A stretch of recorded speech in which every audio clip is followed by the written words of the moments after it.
In fairness, we had a lot to take in there, and it's true, dictionaries do take a bit of getting used to. But try get familiar with the layout of the dictionary, and then you should find it easier to use. Go to the workbook for some practice. Now, I wonder what word in your dictionary would help you to describe that painting. The second strength is a sense of optimism about your plans. You need to feel that you can do it, that it will happen for you, and that you'll overcome any difficulties along the way. Try this experiment. Look at this glass. How would you describe it? Did you think the glass was half full? Or did you think the glass was half empty? If you thought the glass was half full, then you're thinking in a positive way. You're probably an optimist.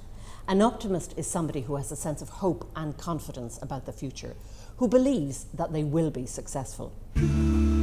If you said to yourself that the glass was half empty, then you may tend to be pessimistic about things. Pessimists are the opposite of optimists, because when pessimists think about the future, they tend not to be hopeful or confident. They feel that they're not going to be successful. Being optimistic helps you to stick with something, to persevere with it, even when the going is tough. And that's an important strength for learning. For the other important strength for learning, see you later.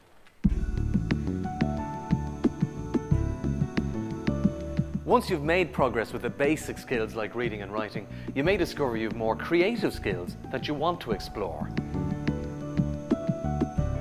These paintings are great examples of creativity, and the collection has grown over the years through art lovers who've donated works to the gallery. They've wanted to share what they've enjoyed and give something back. In Tony Geraghty's case, his two big achievements have been the discovery of his creative side through painting and the fact that he's encouraging others to give learning a second chance.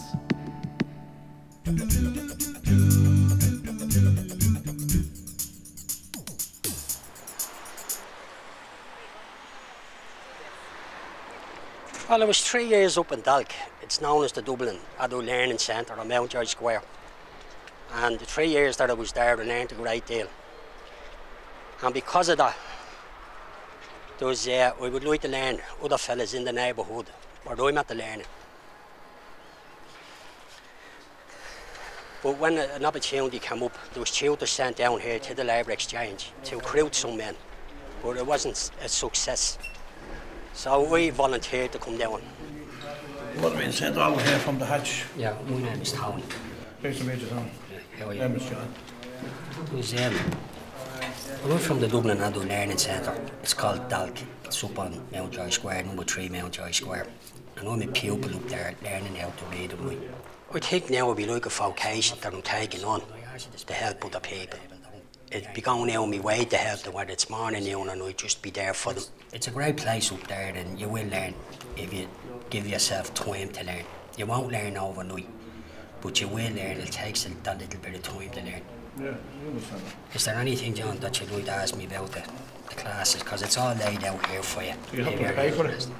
No, there's no money. It's nothing to me now to give up my time.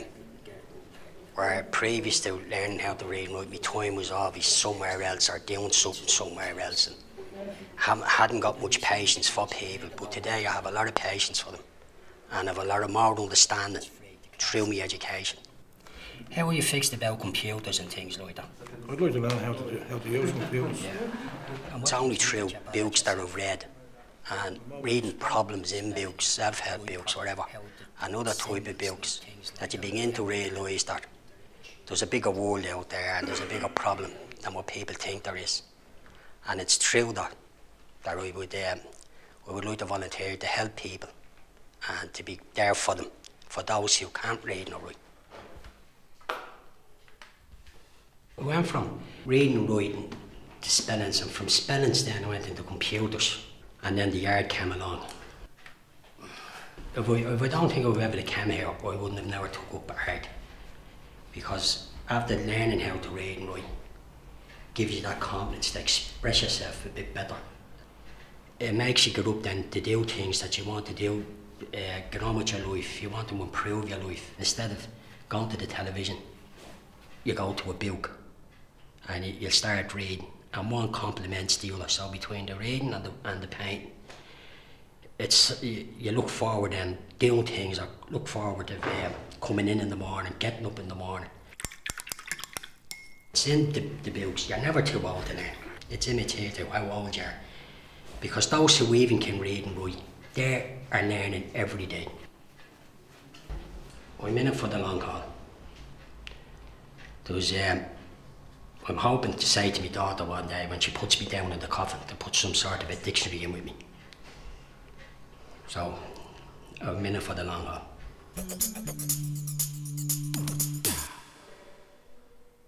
Tony talks about developing his skills and progressing from reading and writing onto learning about computers. Adult literacy centres offer more than just classes about reading and writing. They also give people the opportunity to develop their abilities in other areas, such as maths, computing and even spelling. So if you're interested in some of these classes, all you have to do is contact your local VEC or NALA on free phone 1800 20 20 65 for more details. Now, when it comes to developing your skills in reading and writing, spelling becomes very important, so you should find this tip useful.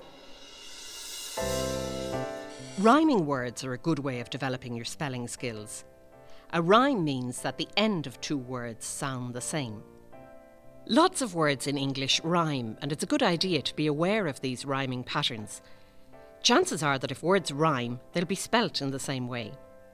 Here are a few examples. Our learner this week, Tony, has encouraged lots of men to come back to learning. The word men rhymes with lots of others just by changing the first letter. Den, hen, pen, ten. If you can spell the word men, you can spell 4 new words. Sometimes when spelling words that rhyme, you can change more than one letter at the beginning. Tony's hobby is art, so as well as building new words like cart, part and dart, you can also build words by adding 2 letters, start and chart. How many words do you know that end in the ite sound pattern? Here are some examples: sight, right, flight, night. Once you know how the endings of these words are spelt, it's just a matter of working on the beginning. But a word of caution, be careful, sometimes words that sound the same aren't spelt the same. You'll find it helpful for spelling if you group together words that sound and are spelt the same. This way you can build up a list of new rhyming words that should be easy to remember. Now let's go back to learning strengths. The problem we have to solve here. The third strength is having control over your moods, and that's very important because if you're fearful or anxious or stressed, you're not going to learn as well as when you're relaxed and confident. Find the length of the opposite side, A, given the length. For instance, psychologists tell us that problem solving is more successful after watching relaxing comedies. Stress and anxiety, on the other hand, can make you go blank, can actually stop you learning, so you really need to be able to control your moods. Try this as a technique to reduce anxiety. Pick a time when you felt really good about yourself, really relaxed and confident, really pleased with yourself. Maybe you just won something, or you'd been praised for something you'd done well.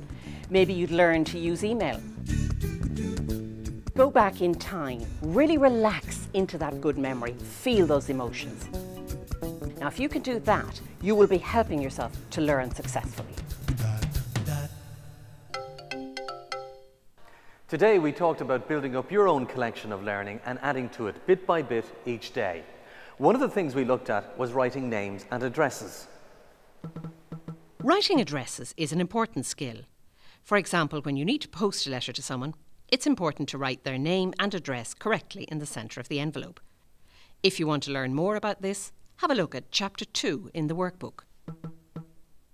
We also talked about something our learner Tony found very useful, using a dictionary. Like most things, it takes practice to get used to dictionaries. So the next time you come across a new word, look it up in a dictionary to learn more about it. You can use dictionaries to find out how words are used, whether they're nouns or verbs, whether they have more than one meaning, and how they're spelt. Using a dictionary is a skill you'll find yourself using again and again. In this programme, we looked at 3 very important learning strengths: confidence about your abilities, optimism about your plans, and control over your emotions. If you can develop these, they'll make learning much easier. Grouping words according to the sound they make is a good way of building up your vocabulary.